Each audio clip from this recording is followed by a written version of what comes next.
Hello friends, welcome back to Hyno channel. Hyno channel இன்னைக்கு கிட்ஸுக்கு ரொம்ப ஃபேவரட்டான ஒரு ரெசிபி தாங்க எப்படி செய்யுதுன்னு பார்க்க போகிறோம். அதாவது பாஸ்தா தாங்க இன்னைக்கு எப்படி செய்ய போகிறோம். இந்த பாஸ்தா ரெசிபி வந்து நான் என்னோட ஸ்டைலில் எப்படி செய்யறது அப்படிங்கிறத இன்னைக்கு இந்த வீடியோவில் உங்களோட நான் ஷேர் பண்ணியிருக்கேன். வீடியோ ஸ்கிப் பண்ணாமல் பாருங்கள். ரொம்ப டேஸ்டியாக நம்ம கிட்ட இருக்கக்கூடிய பொருளை வச்சு ரொம்ப டேஸ்டியாக எப்படி செய்யறது அப்படிங்கிறது தான் இன்னைக்கு இந்த வீடியோவில் உங்களோட நான் ஷேர் பண்ணியிருக்கேன். சரி வாங்க ஃப்ரெண்ட்ஸ், இந்த பாஸ்தா ரெசிபி எப்படி பண்ணுறது அப்படிங்கிறத பார்க்கலாம். நீங்கள் இதை வந்துட்டு ஈவினிங் வந்து குழந்தைங்க ஸ்கூலில் வரும்போது செஞ்சு கொடுக்கலாம். அப்படி இல்லை அப்படின்னா என்னைக்காவது ஒரு நாள் லஞ்ச் அவங்களுக்கு செஞ்சு கொடுக்கலாம். இன்னைக்கு நான் வந்துட்டு 2 கப் அளவுக்கு பாஸ்தா எடுத்திருக்கேன். இல்லை நிறைய டைப் இருக்கு. நமக்கு உங்களுக்கு எது கம்ஃபர்டபுளா இருக்குமோ நீங்க அதை எடுத்துக்கோங்க. இன்னைக்கு 2 கப் அளவுக்கு பாஸ்தா வந்துட்டு தண்ணி ஃபர்ஸ்ட் நல்லா கொதிக்க வச்சுட்டு அதுக்கப்புறம் சேர்த்துக்கோங்க. தண்ணி கொதிக்காம சேர்த்தீங்க அப்படின்னா குழஞ்ச மாதிரி ஆயிடும். இதுல ஒரு 1/2 டீஸ்பூன் அளவுக்கு உப்பு சேர்த்து நல்லா கலந்துக்கிறேன். அடுப்பு மீடியம்ல வச்சுட்டு ஒரு 7 மினிட்ஸ் ஆகுது குக் ஆகிறதுக்கு. குழஞ்சு போயிடும், இல்லைன்னா உடஞ்சு போறதுக்கு சான்ஸ் இருக்கு. அதனால அப்பப்போ லைட்டா நீங்க நசுக்கி பாத்தீங்க அப்படின்னா பாஸ்தா ஒரு 3/4 அளவுக்கு வெந்ததுமே நம்ம அதை ஃபில்டர் பண்ணி எடுத்து வச்சிடலாம். எனக்கு ஒரு 7 மினிட்ஸ் ஆயிடுச்சுங்க.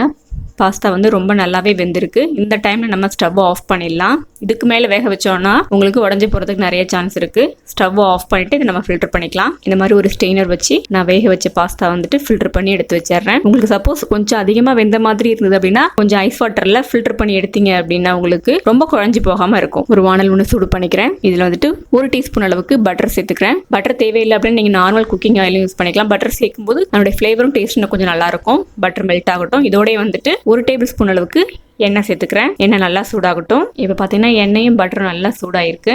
இந்த ஸ்டேஜில் ஒரு 15 பல்லு பூண்டு வந்து நல்லா பொடியை கட் பண்ணி சேர்த்துக்கிறேன். பூண்டு வந்து அந்த பட்டரில் வதங்கும் போது நல்ல ஒரு வாசனை வரும். பூண்டு இப்போ நல்லா பட்டரில் வதங்கியிருக்கு.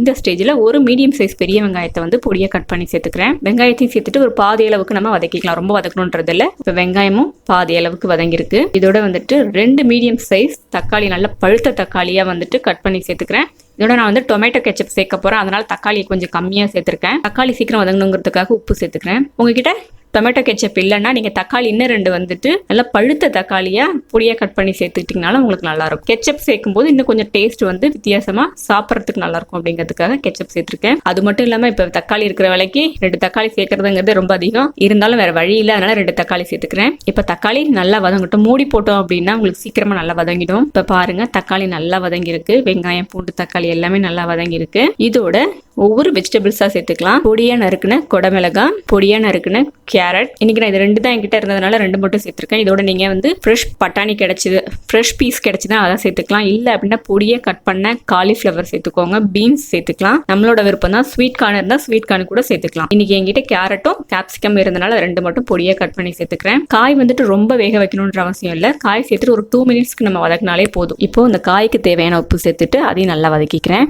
இதை மூடி போட்டு ஒரு 1 மினிட்க்கு நம்ம நல்லா வேக வச்சுக்கலாம். இப்போ பார்த்தீங்கனாலே தெரியும், 1 மினிட் தான் நான் வச்சுருந்தேன். அந்த காயோட கலர் உங்களுக்கும் மாறவும் கூடாது.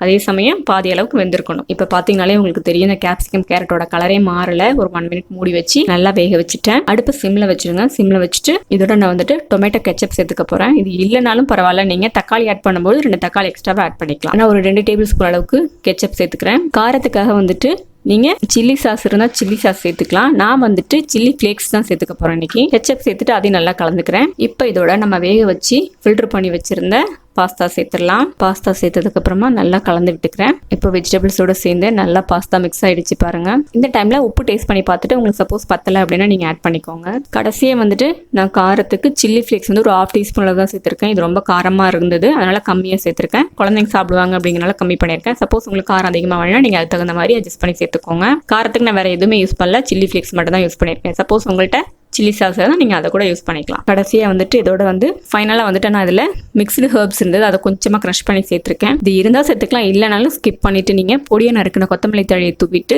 ஆஃப் பண்ணிடுங்க.